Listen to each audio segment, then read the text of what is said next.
Hello everyone, this video is going to be about reloading. I promised on my Facebook page that we would do a video on reloading. This will take you through what you got to have, the different steps that you go through. I do want to give a warning though that reloading is dangerous. You can get severely hurt, possibly could get killed. So if you're thinking about reloading, make sure you study up on it and you know what you're getting into, because you're dealing with explosives, you're dealing with gunpowder, you're dealing with primers, and all this can have some serious consequences if you don't know what you're doing and you don't know what your measurements are. So you've got to be very careful. We hold no responsibility for anyone who tries to reload. This is just some tips, some things I do. We take no responsibility for this. Just wanted to make that clear before the video gets started, and that everyone understands this is my reloading, my techniques. I'm not telling you what to use, what gunpowder to use, what primers to use. These are things that I use. So, you know, just enjoy the video, and hopefully you may learn some tips from watching what I've done. I'm not an expert in no way. I'm an amateur reloader. I've done some reading, asked some questions from fellow reloaders. So, in no way am I suggesting you go out and start reloading or suggesting anything in this video.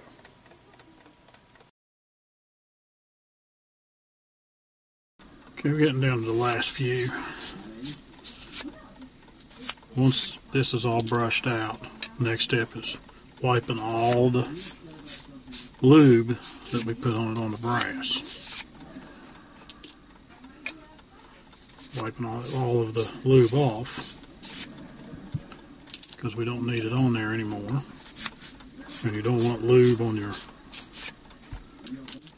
rounds whenever you go to shoot. Creates pressure. Okay, so all the rounds have been brushed. We're done with that. Now it'll be time to clean.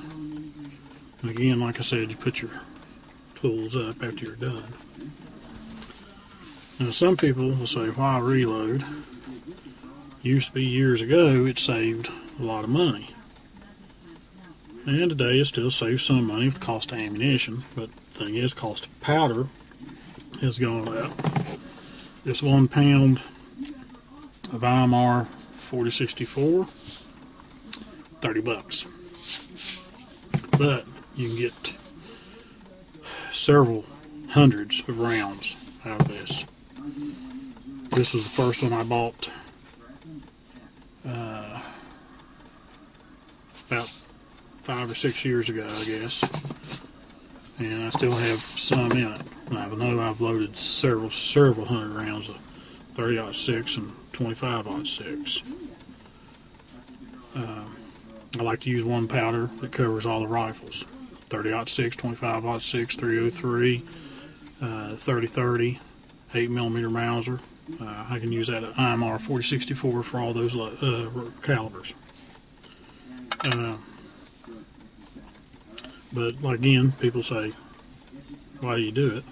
I do it because when it's 18 degrees outside, snowy, and there's no place to go, and there's nothing on TV worth watching, I devote my time in my room in here and reload. Also, I get the satisfaction of taking game with my own bullets, what I have put together. And I know what they'll do. And there's just this satisfaction that you know you've taken something with a round you created. It does save me some money. I have collected brass from friends. And when you collect the brass, I mean, and save your own, there's no cost there. Here, like I said, I'd purchased some brand new brass. And I do have 50 rounds of already shot brass. In fact, it's cleaned, it's deprimed, it's resized, it's ready to load. I could load up 150 rounds if I wanted to. I'm going to load up 50 and hopefully go to the range and shoot my 303 British that I have, and have some fun when the weather breaks. I'll continue to wipe all the lube off of these and we'll be ready for the next step. Okay, we're back and we're getting ready to prime the brass. It's all been cleaned, all the lube's been taken off of it. It's been brushed inside. It's all been resized, chamfered inside and out. Now comes the seating of the primer. Of course, the primer goes here, and you use large rifle primers for this. This is the priming tool. Now this tool,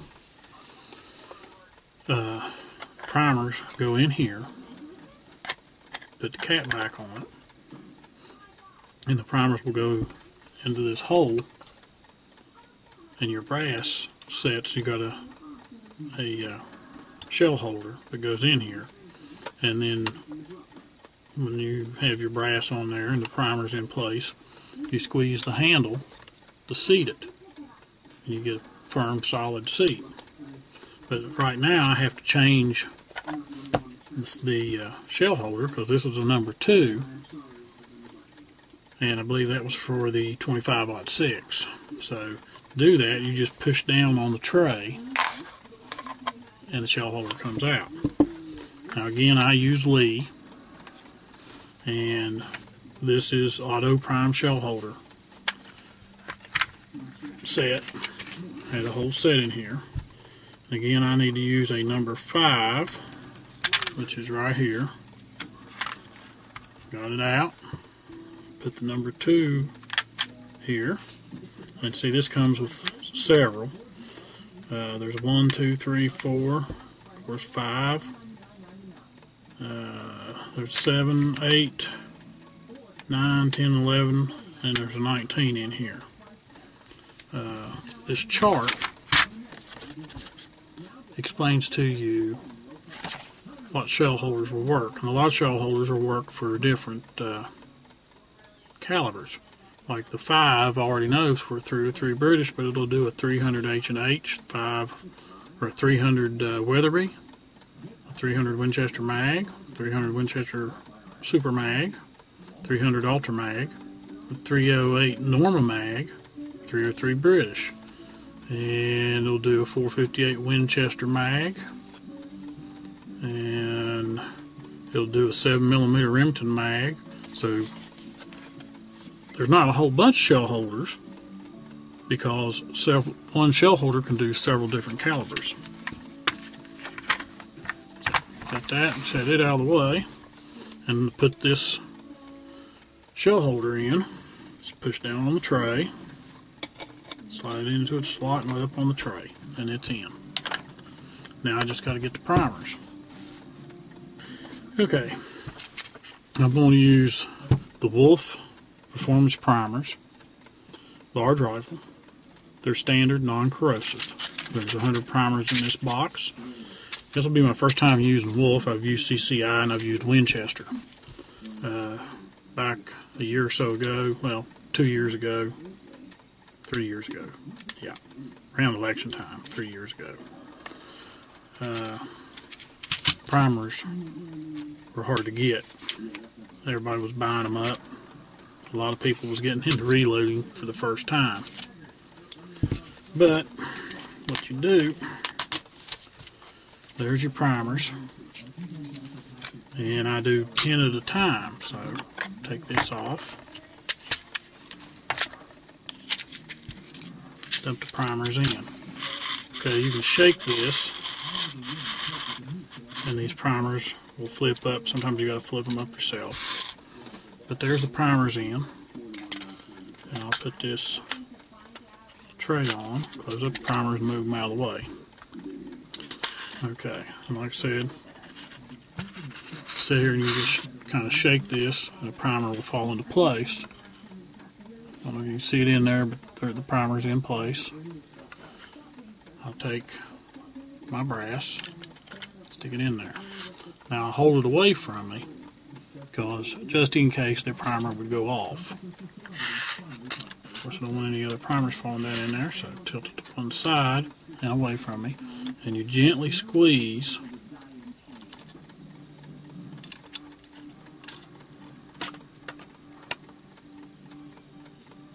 And give a little force. Now remember, these are primers. You don't want to do it hard and quick. They will go off. Okay. Undoubtedly that primer's not seated all the way. So I have to give it a little bit more force. There it is. Primer should be nice and flush. But there it is. There's a seated primer. Now all that shell is ready for is powder and a bullet. Just shake this around, get another primer in place, put that in there.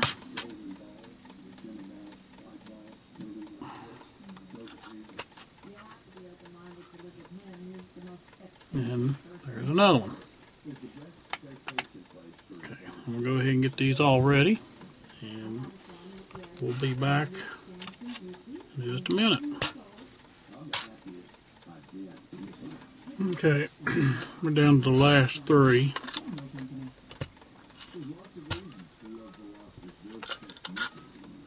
Again, like I said, they're fitting flush.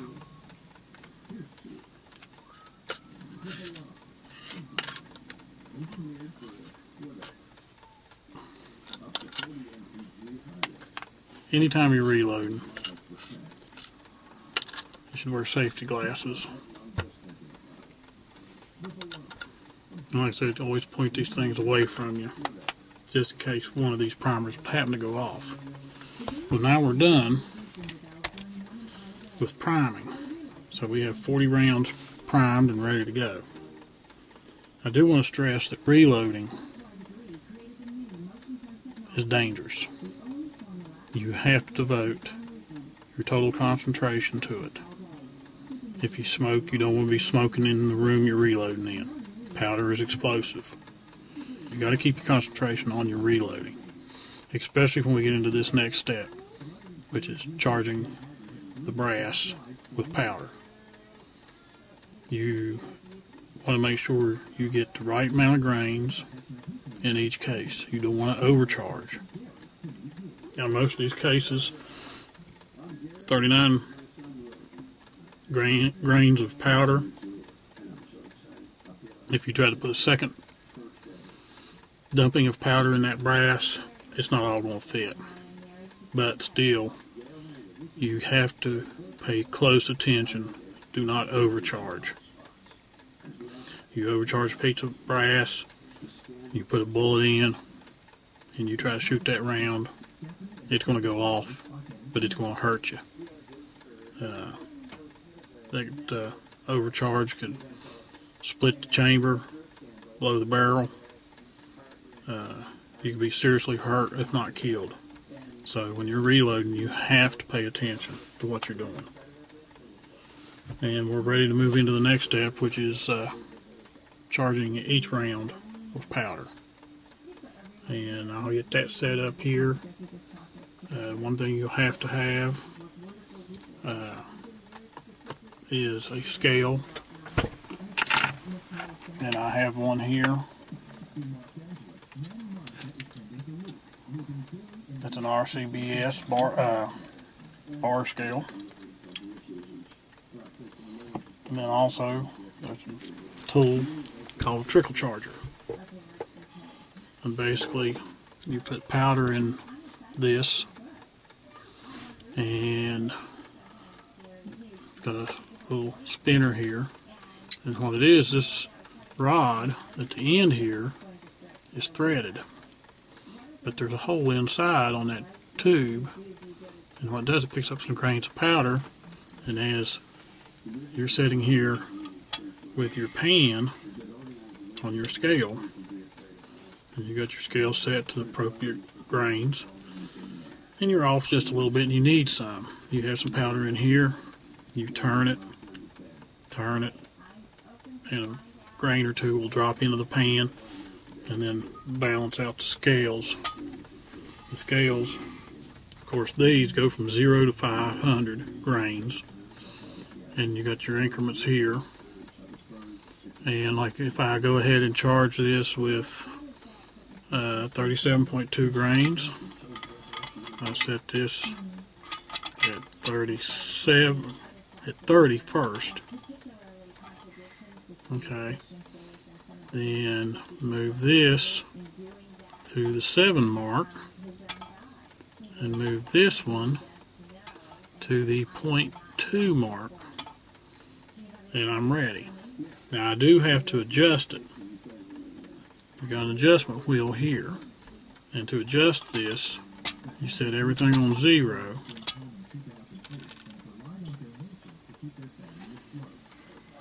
And if you'll see, let's see if I can zoom in.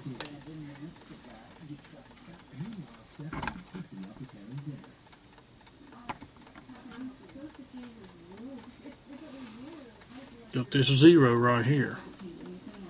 The bar has a mark on it, and that 0 needs to line up with that mark. You adjust the wheel. So you need a flat surface, not this pad. You adjust the wheel to those two lines are directly across from each other. Then your scale is zeroed.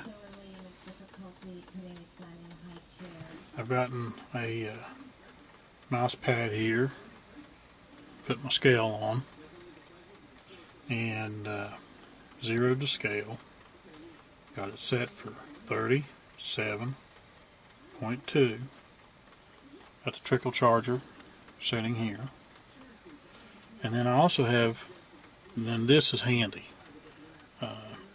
This is not one particular brand or whatever. Got this at American Archery. They use these also to weigh broadheads. But it's a digital scale that weighs in grains.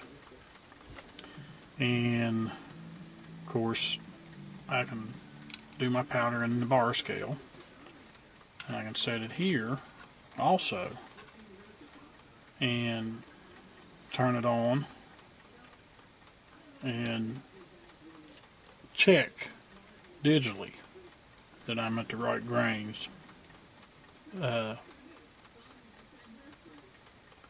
make sure my bar scale is doing right. Now, of course, on this, you turn it on first,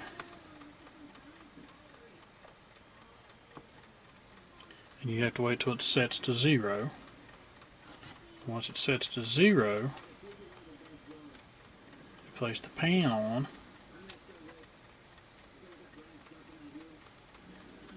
and you push the tare button to set it to 0. So now it's ready for me to put a charge powder in it and check it. I can take it off and put it back and register 0 again. So next thing is for me to get the powder on our 4064, and I have a powder dispenser which is right there, that I fill the hopper with the powder.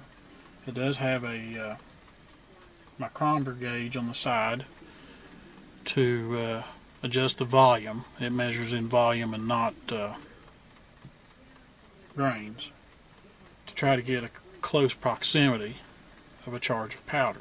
That's the reason for the trickle charger, because I can get it close with that powder dispenser, but I can't get it exact. So I'll get that all set up and get ready to load some brass with some powder. Okay, I've got the hopper full of powder, well, half full of powder. Now I use film canister. And what I do, adjust this up like this, give it a tap. Okay, it's done dropped first thing of powder. Now what I'm going to do is I'm moving down here to the scale.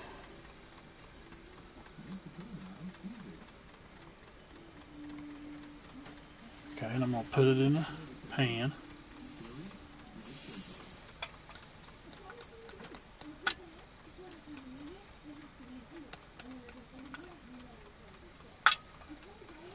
Okay, that's too much.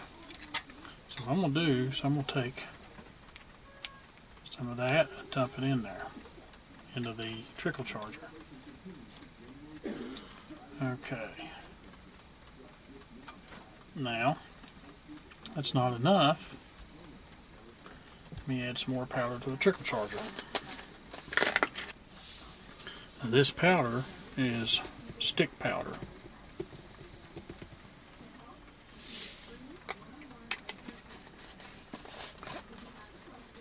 Set it out of the way. Now, what I'm going to do is I'm going to set that trickle charger over here by the pan, and I'm going to rotate this until it starts picking up powder in that tube.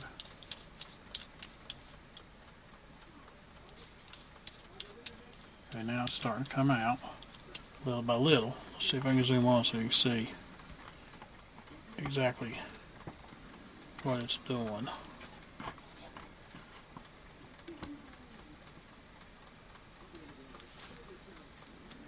I don't know if you can see that, but it just dropped a little grain. There's some more grains of powder going in. Okay. Now, it's way off, so I've got to really dump some in there. And of course I'll check, make sure that pan has all of it centered.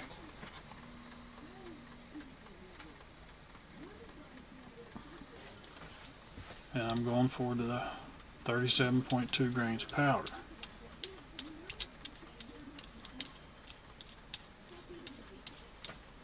Okay, scale's starting to move.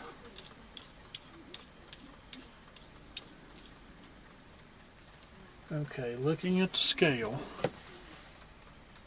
I am zeroed. Let's see if I can show it to you.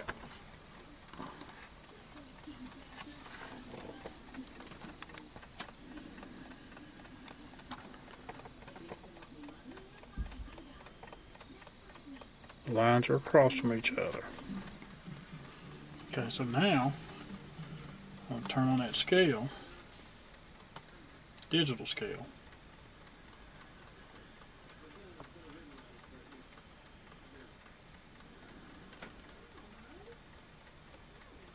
And what I'm going to have to do, of course I didn't leave the scale on. I'm going to dump this in the container, set that on the scale, do the tare, let it calibrate. Okay, it's set at 0. I'm going to dump this back in. Okay, it's 37.4. So it's just a little bit too much.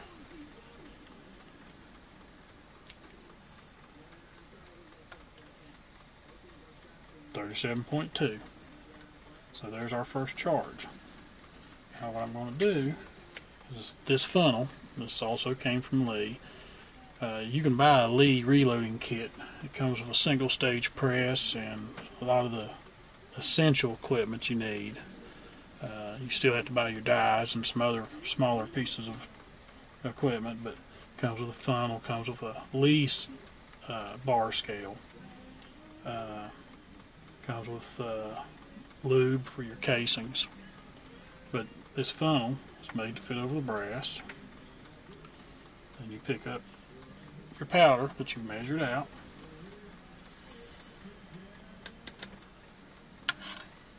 Okay. There's the first round charged. I don't know if you can see down in it, but it's 37 grains of powder. Has got it right up almost to right here.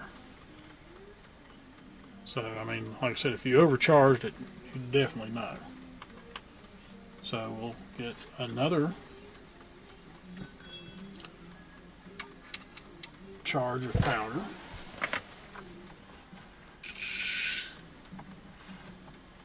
We already know it's going to be just a little bit too much, so I'm going to put a little bit of it in. Okay. Still a little bit too much. So dump a little bit of it in the trickle charger.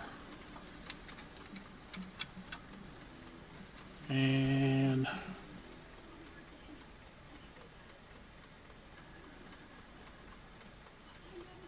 it needs just a little bit more. Stop the pan from swinging.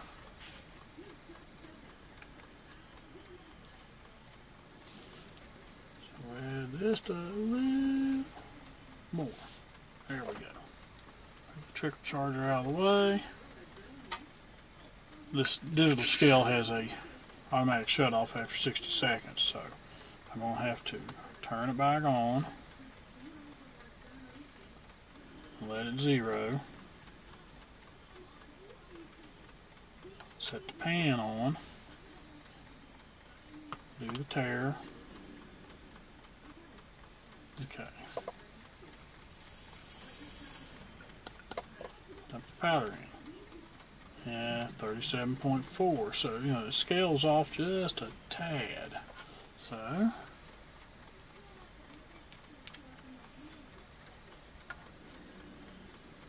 $37.2. So, I already know number 1 has got a charge in it. So now I'm going to go to number 2. And you can visually check, make sure.